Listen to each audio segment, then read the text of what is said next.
Hi, it's Anita Posch from Bitcoin und Co., where you can keep up to date with topics related to Bitcoin on a global stage and the local impact it has on communities and regular people. Subscribe to my YouTube channel now to watch interesting interviews with people from the industry and other Bitcoin related videos. If you prefer to listen to podcasts, you can find all the episodes in your favorite podcast player. And every Friday, I release Anita's Weekly, my newsletter covering the most interesting stories in Bitcoin from my point of view. You can find all the links at anita.link/subscribe. And now, a short word from my sponsors. Searching for a solid Christmas present for your beloved ones? Running out of time till Christmas? I have a great gift idea. The Card Wallet Christmas Edition brought to you by Coinfinity. The best way to gift your loved ones an easy and secure Bitcoin storage. Read more on HoHoHodl.com and enjoy premium shipping until Christmas. Want to buy and sell your Bitcoin in an easy, fast and secure way? Local Bitcoins is one of the most trusted and the largest peer-to-peer Bitcoin trading platform in the world. Go to localbitcoins.com and trade directly with people like you.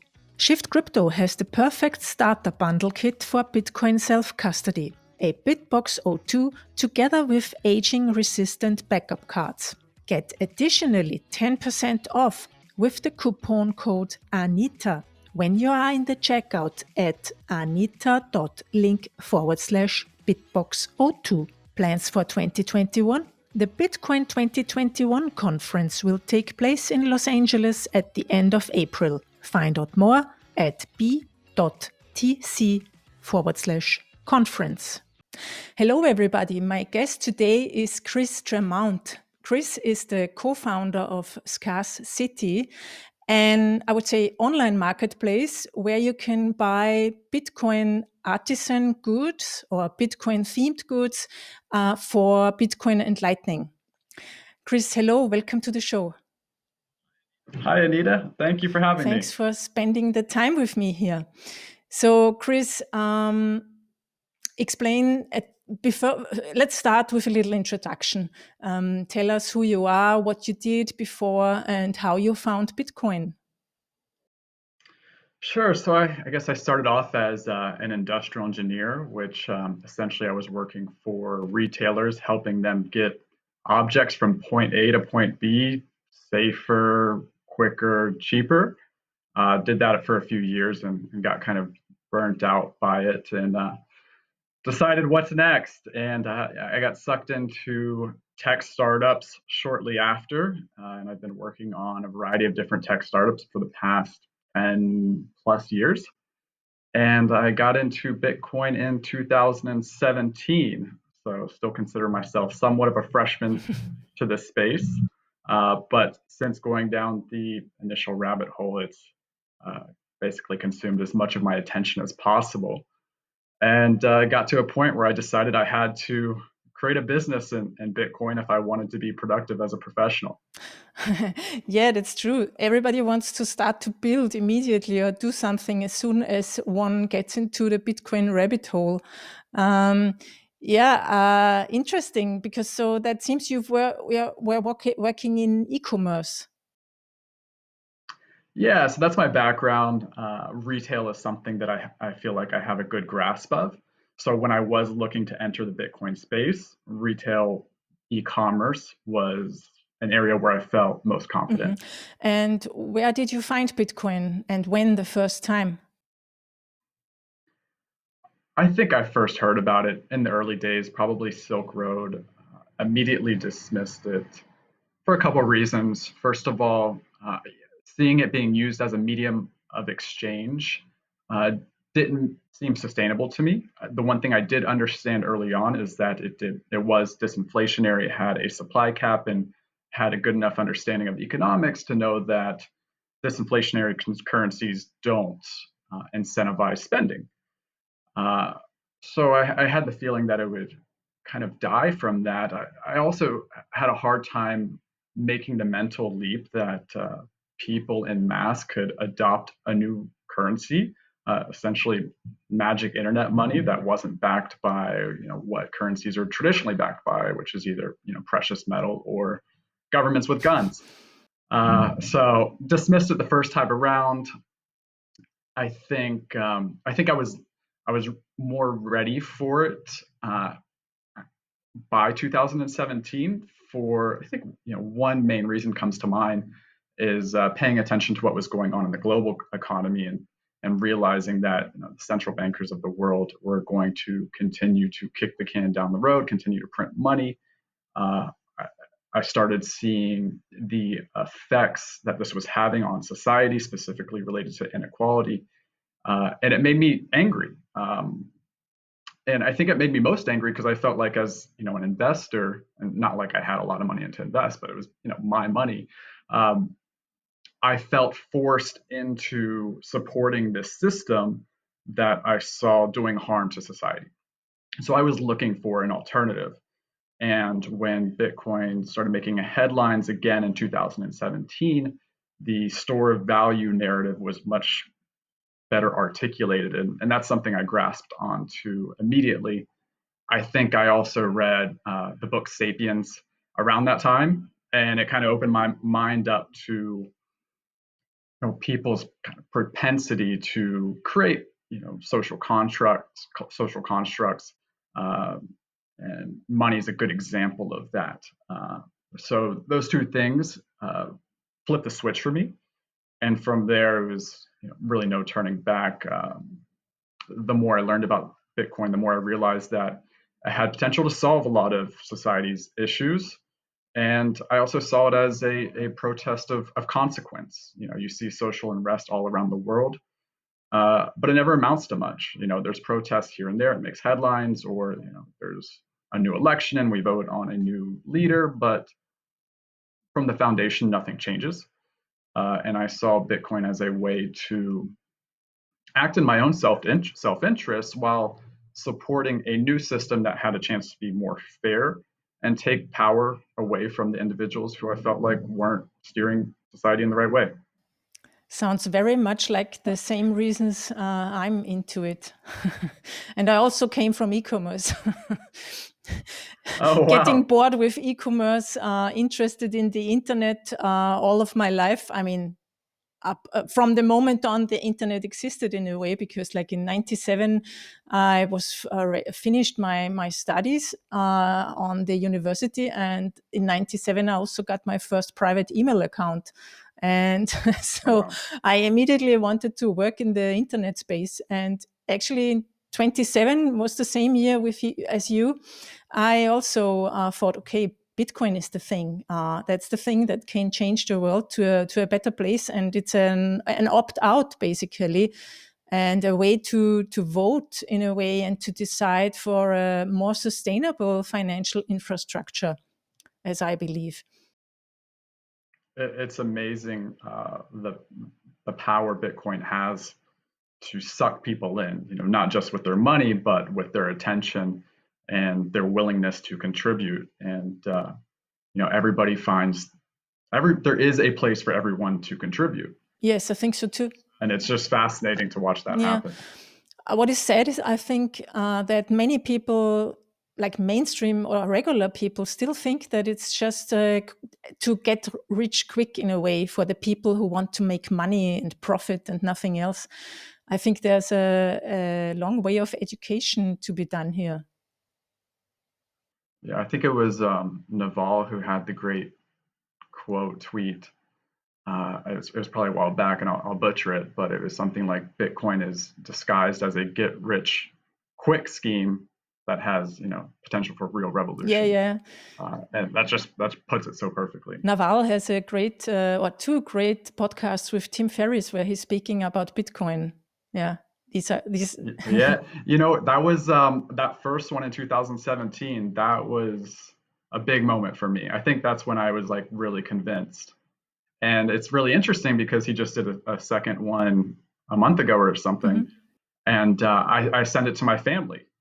And now, after years of talking to specifically my mom about it, she's now listened about Bitcoin. She's now listened to that podcast twice now, and she's like, if you, as you start to find more interesting podcasts on Bitcoin, send them my way. I'm kind of curious now. So I think Naval has a really amazing way of making Bitcoin understandable to regular people. Yeah. He's finding great words. And how did you live through the bear market then from 2018 on? Oh God, it was really stressful. I can't sugarcoat it. But as I learned more and more about Bitcoin, I became more convicted in it, and it was so helpful just to have so much media about Bitcoin. That's what really gets you through the bear markets, is knowing that you're not alone and there are other smart people going through the same thing. So my belief got stronger and stronger throughout it, but it was otherwise kind of a lonely experience. It's not something the people that I'm surrounded by in my everyday circles that I could talk about with them. So I couldn't have done it without Bitcoin Twitter, that's for sure. Yeah, I feel you. I mean, I know exactly what you mean. I always want to talk about Bitcoin, but nobody else does. Yeah, Except no, I mean, I try, but they all get sick of it pretty maybe quickly. that's a reason why I did this podcast. Exactly. Yeah, it's the perfect Yeah. way. So, and then you decided in a way you want to work in the space and were looking for a project, or how did Scarce.City come about? Yeah, I was looking for my way in the space. Again, I knew e-commerce, retail was an area where I could probably best contribute. And within the Bitcoin universe, there are a lot of different worlds, and I was gravitated to more of the creative aspect of Bitcoin, specifically the Bitcoin art, pretty early on. I think, as you start taking Bitcoin to its logical conclusion and realizing how big this can become, one of my realizations was that the art that's being created today about Bitcoin by real Bitcoiners uh, is going to age to become iconic. I think we're going to look at some of these artworks in, you know, 20, 30 years in the future, and they're going to just look like, the the relics of the cusp of this renaissance. Um, and then at the same time, I saw some of my favorite Bitcoin artists selling their works on Ethereum marketplaces. And you don't have to be a maximalist to know that that just doesn't feel right. So I started thinking about, okay, what can we do with Bitcoin to sell this art in a more authentic way? Um, and the first thing I came up with was using Bitcoin's key pairs uh, to prove the authenticity and supply of physical items. And to test this out, I came across a Bitcoin time traveler who was kind of up and coming in Twitter, and convinced him to sell some face masks that use this key pair mechanism. He was all for it. So, I found a co-founder at that point to help me build this thing. And we did our, minimum viable product, and we sold some face masks, and it went way better than we expected. And from there, we just kind of went running with it. Okay. Can you please explain to our listeners who are maybe they know something about Bitcoin, maybe not so much about Lightning. What is the special thing now about I think it's the world's first auction you did with Lightning payments. Can you explain that to a newbie or a starter? What's the unique thing there? What's the difference to a regular auction? Yeah. So, what's unique about Lightning, first of all, is that you can instantly, anonymously, very cheaply send Bitcoin payments that settle immediately.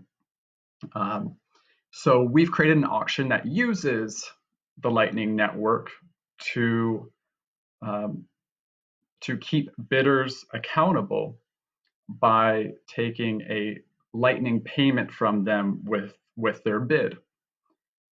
And this lightning payment represents a small percentage of the actual amount they're bidding, somewhere in the 2 to 5% range. We're still playing with the right way to structure that. But essentially, the way it works is if I come across an auction on Scarce.City and I want to bid on the product, I put in the amount I want to bid, and I am directed to pay a lightning invoice that represents a small percentage of that overall bid. And once the auction is over, the highest bidder has 24 hours to pay the remaining amount they owe on that bid that hasn't already been covered by the lightning payments associated with their bid.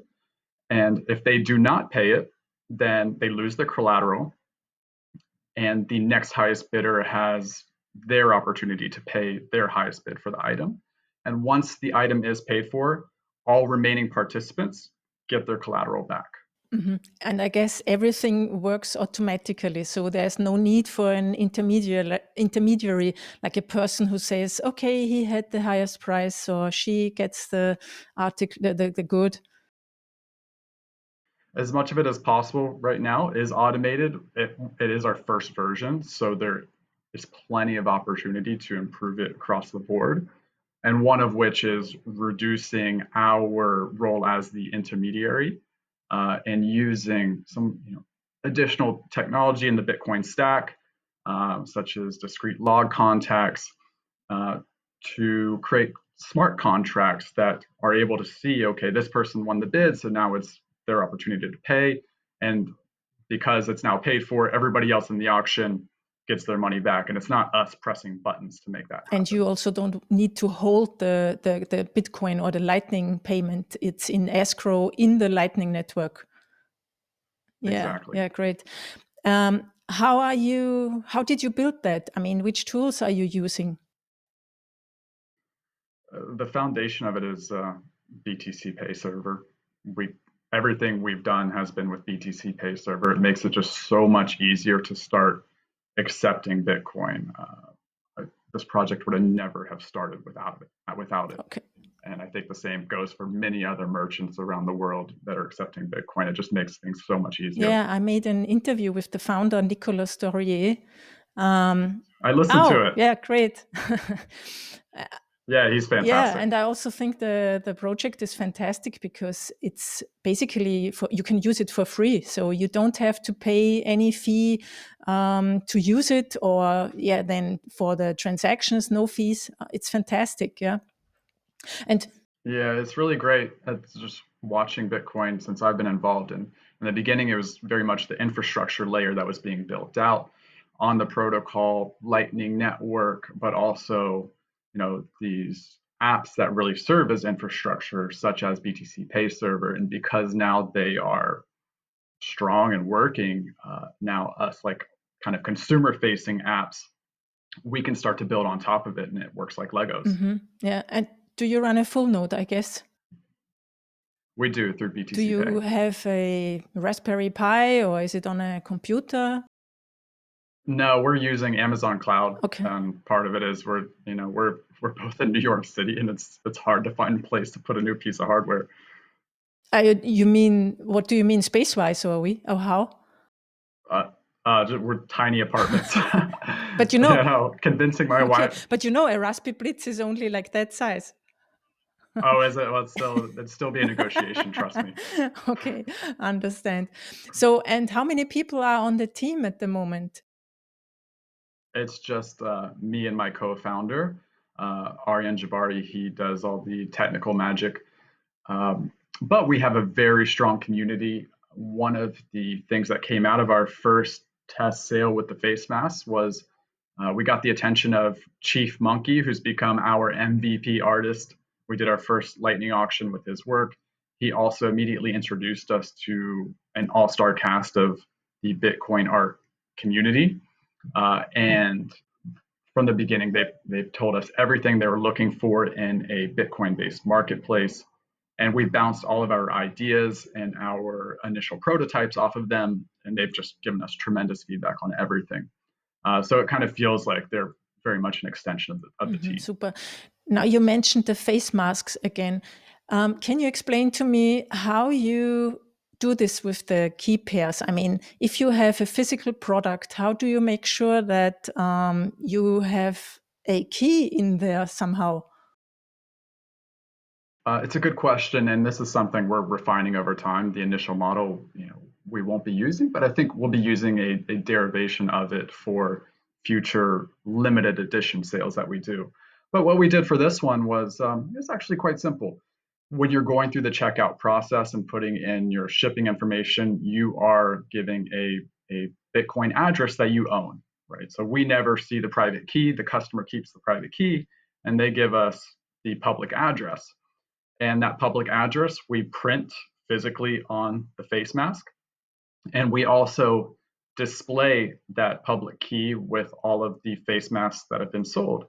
So when you receive this face mask, you can see, okay, this is the public address, that I put in with my order. It's printed on my face mask. It's also in this table, so I can see that it's part of the authentic supply. I can also prove to anybody that this is an authentic Scarce.City face mask by signing a message with the address's private key. But it's not a unique face mask, maybe, because you could print another one with the same address. Well, you could print another one with the same address, but only that one owner is going to have the private key to prove that. That's true. Yeah. Okay. So, who can apply to be an artist on Scarce.City? Well, right now we're certainly interested in all artists that are creating art related to Bitcoin. We do have a lot of kinks to work out in our process. It's not just as simple as throwing up an auction and letting people bid. We are dealing with physical items here, so there's a lot of risk in getting items from the artist to the owner, and we want to make that as seamless as a process and de-risk that process as much as possible. So we really want to work that out. We are also offering certificates of authenticity that use Bitcoin to prove the creator of the work, prove the authenticity of the work, prove the ownership of the work, all using Bitcoin. So that's a process we're working out. So all of these things, our core group of artists that have been involved from the beginning, they are helping us work through that. But as soon as we feel like we've gotten our process in a place that's ready for a broader group, we're going to be bringing on more artists. So any artists that are interested, please find me on Twitter, find me on Telegram. I'm easy to find, and DM me, and we'll try to bring you on as soon as possible. What's the business model, the idea for Scarce.City in the future? How do you want to make money? We take a small percentage of the sale, and we've tested the limited edition items, and now we've tested original art. It's very clear that there's a strong need from both artists and collectors for the original art. So I think that's where we really want to focus. But there is an opportunity to bundle limited edition items in with an auction. So what this could look like is, for our next sale, there could be an original artwork that goes for auction. But then maybe there's 21 prints or 21 t-shirts that are sold at the same time as the auction. And maybe there's also, sticker packs, all created from the same artist. So we're putting a spotlight on one single artist, getting as much attention around that sale as possible. And then there's something for everybody when they come in and take a look at that sale. Even if they can't afford the $19,000 original artwork, they can buy a t-shirt, or they can even buy a sticker pack. Seems a little bit also that you then have the community event feeling, that you basically also sell with it. Like, I've been at this auction and I got the t-shirt. Exactly. It's an experience and everybody can take part of it. And how did the first auction go? How many people participated? It went really well, way beyond our expectations. We battle test this thing in private, but you never know how it's going to go until you throw it into the wild. But yeah, it was a 3-day auction, 19 bidders in total. and I think 53 bids in total, and the total, amount of the bids was almost 7 Bitcoin, and the winning bid was exactly 1 Bitcoin. So it was thrilling to be a part of. I think even if you had no stake in the auction whatsoever, just observing it was really entertaining. There were several moments in the final hour where it looked like the auction was going to end, and then a final bid comes in, and we have this mechanism. When a bid is placed in the final 15 minutes, the clock gets reset to 15 minutes. So it ended up being reset probably 4 times, and there were, at first 4, maybe 5 bidders that were kind of in a bidding war, and then it was down to 2 bidders, and it got just nail-biting intense by the end of it. So we were thrilled by how it turned out. The artist was thrilled with the price tag, and the product worked really well. Nobody was able to find a way to scam it or manipulate it, and it held up strongly. And what was really great to see also is that the final bidder who placed the 1 Bitcoin bid, they paid the remaining balance of that bid immediately. So we didn't have to worry about, okay, now giving the second highest bidder the opportunity to pay for it. It went perfectly. So the people pay a small amount in Lightning for the bid, and then the winner settles the whole amount in Bitcoin on the blockchain, or also in Lightning? That's right. On the final amount is paid on chain. Mm-hmm. And that's because we're talking about $19,000 here. In this case, the final bidder, they had $1,000 locked up in collateral because they had made several bids throughout the auction. All of those were made on Lightning, and it was amazing to see that. I think their final bid, there was a $400 Lightning payment, but that when you get into paying the remaining balance of that of $18,000, that's something that's you want to do that on chain. Yeah, that's right. You mentioned a new renaissance before. Can you elaborate a little bit on that? What do you think is going to come in the next 20, 30 years in art because of Bitcoin? Yeah, it's a subject I find really fascinating right now, and I think it starts with Bitcoin in general. We talked about when people get into Bitcoin, so many of them go down the same path of investing a little bit, learning more, investing more, and then at a certain point, it's all they can think about. So they realize they need to work in Bitcoin and directly contribute in some kind of way, and that's creating just a whole field of new professions. So if you're a technical person, you go on to build software. If you are a narrator like yourself, you go on to create content. And if you are, a more kind of creative person, then maybe you go on to create art. And there are certainly business models for creating software. There are more and more business models for creating content, but there lacks a good way to make a living as a Bitcoin artist right now. And that's something that we are addressing directly. And we think there's a lot that can be done by creating an open marketplace where anyone in the world can purchase the goods that we're selling, and having this marketplace aligned with the values of Bitcoin, which we see as being able to, first of all, transact in Bitcoin, but transact pseudonymously, and have your ownership provable, have the authenticity and scarcity of the work provable. We think that opens up to accelerate the exponential increase in Bitcoin holders that are around the world.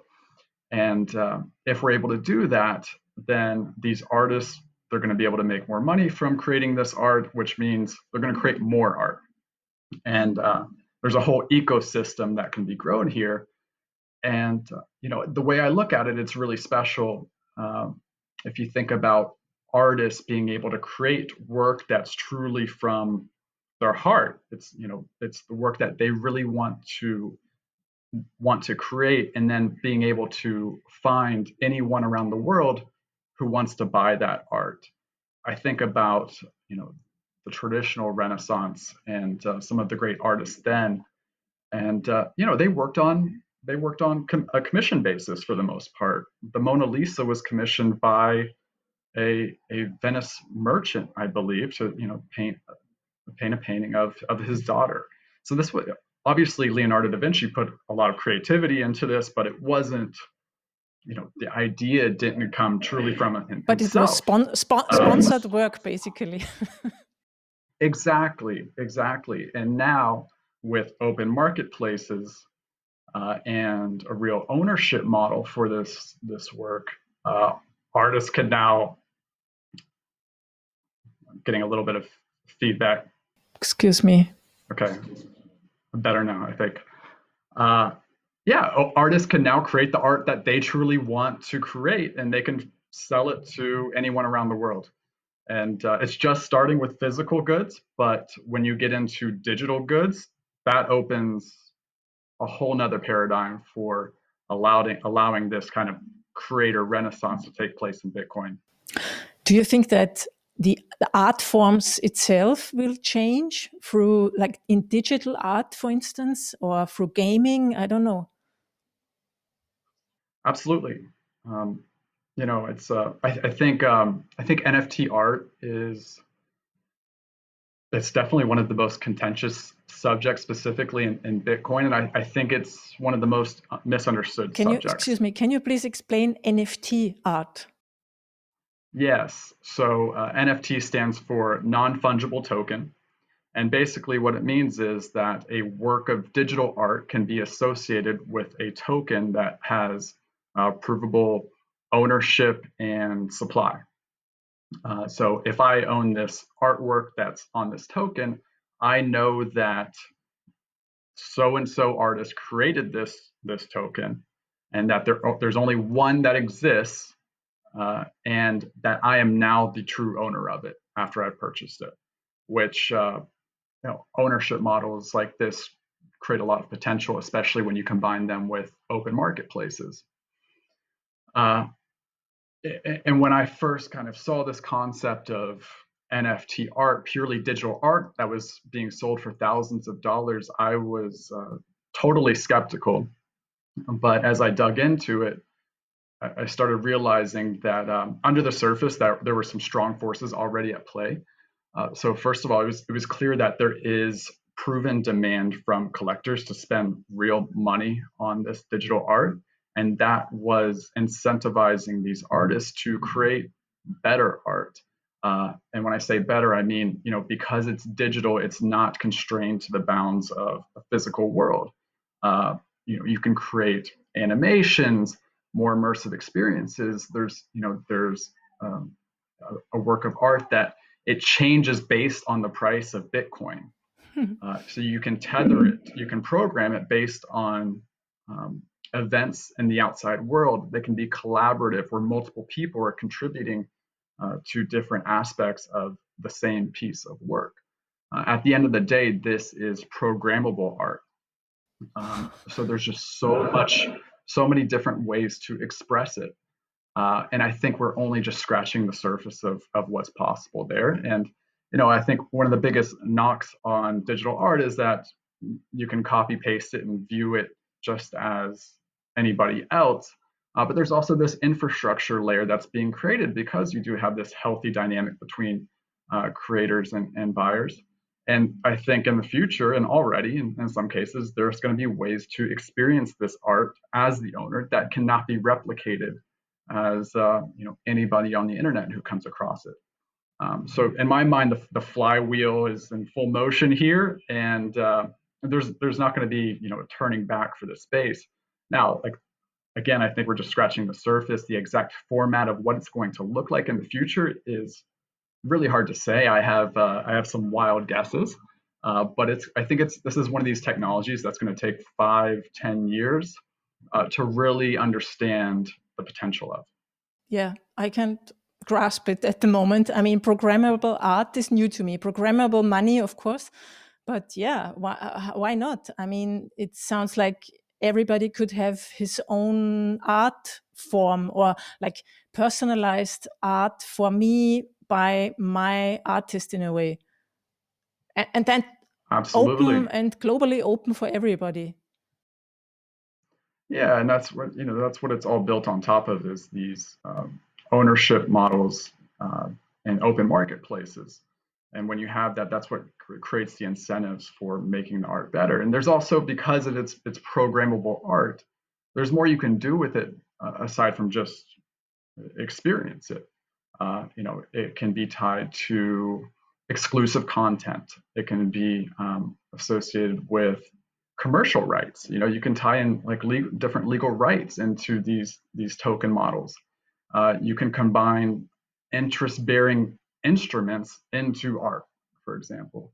And again, we just don't know what's going to be possible, but it's clear that the surface area, because it's purely digital, is going to be much greater than anything we've seen before in the art world. Yeah.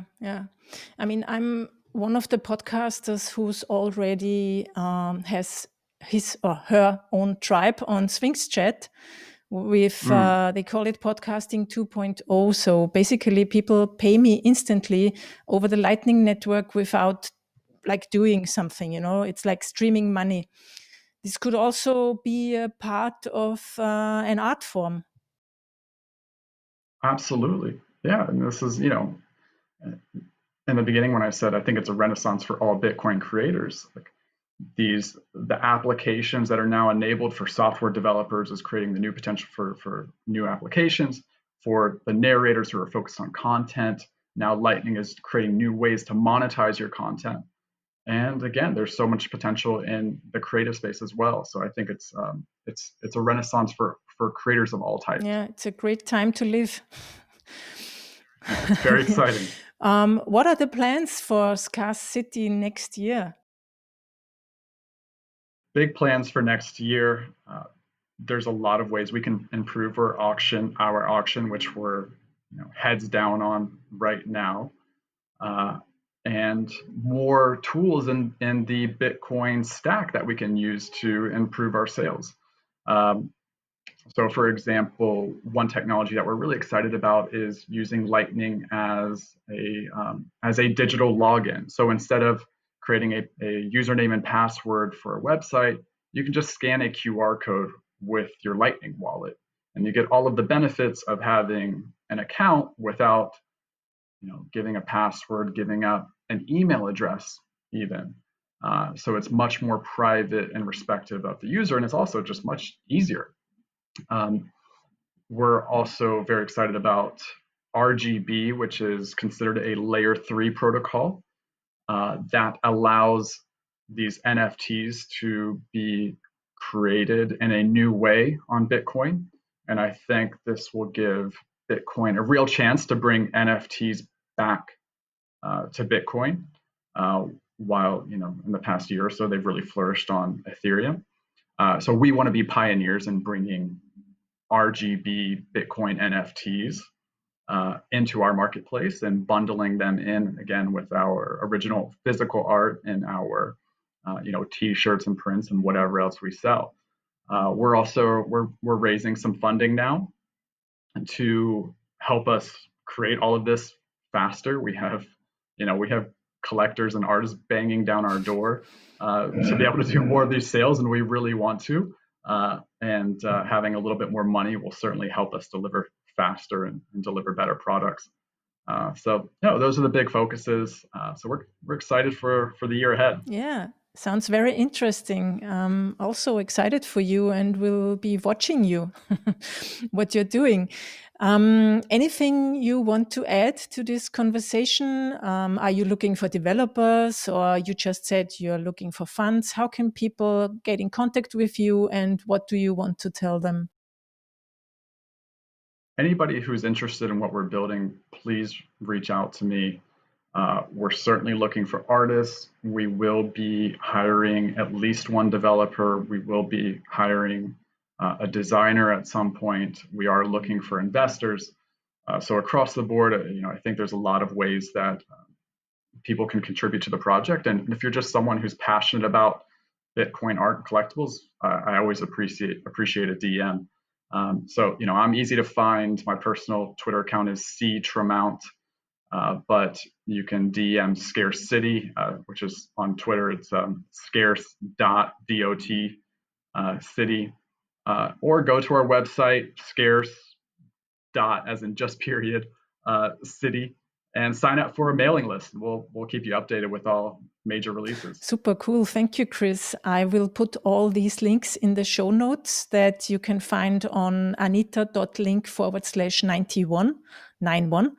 And yeah, thank you very much for this interesting conversation. And I wish you all the best for your next auctions. And whenever you want to tell the public something about a new auction or something, just send me a DM and I will share it for you. Amazing. Thank you so much, Anita. This has been really fun. Thank you. Bye-bye. All right. Bye. Thanks so much for joining today to learn more about Bitcoin. You can find the show notes for this episode on bitcoinundco.com. Subscribe now to my YouTube channel, where you can find video recordings of all my interviews, and you can get the latest and most interesting stories in Bitcoin every Friday in your mailbox. Subscribe to Anita's Weekly at anita.link/subscribe. Thanks to my sponsors who make it possible for me to produce the show: localbitcoins.com, Shift Crypto with the Bitbox 02, and Coinfinity with the Card Wallet. See you next week when it's time for Bitcoin & Co. Bitcoin & Co. is produced by me, Anita Posch, with the editing help from Claire Saunders. Music: Start With Yes, Delicate Beats. Thanks for joining.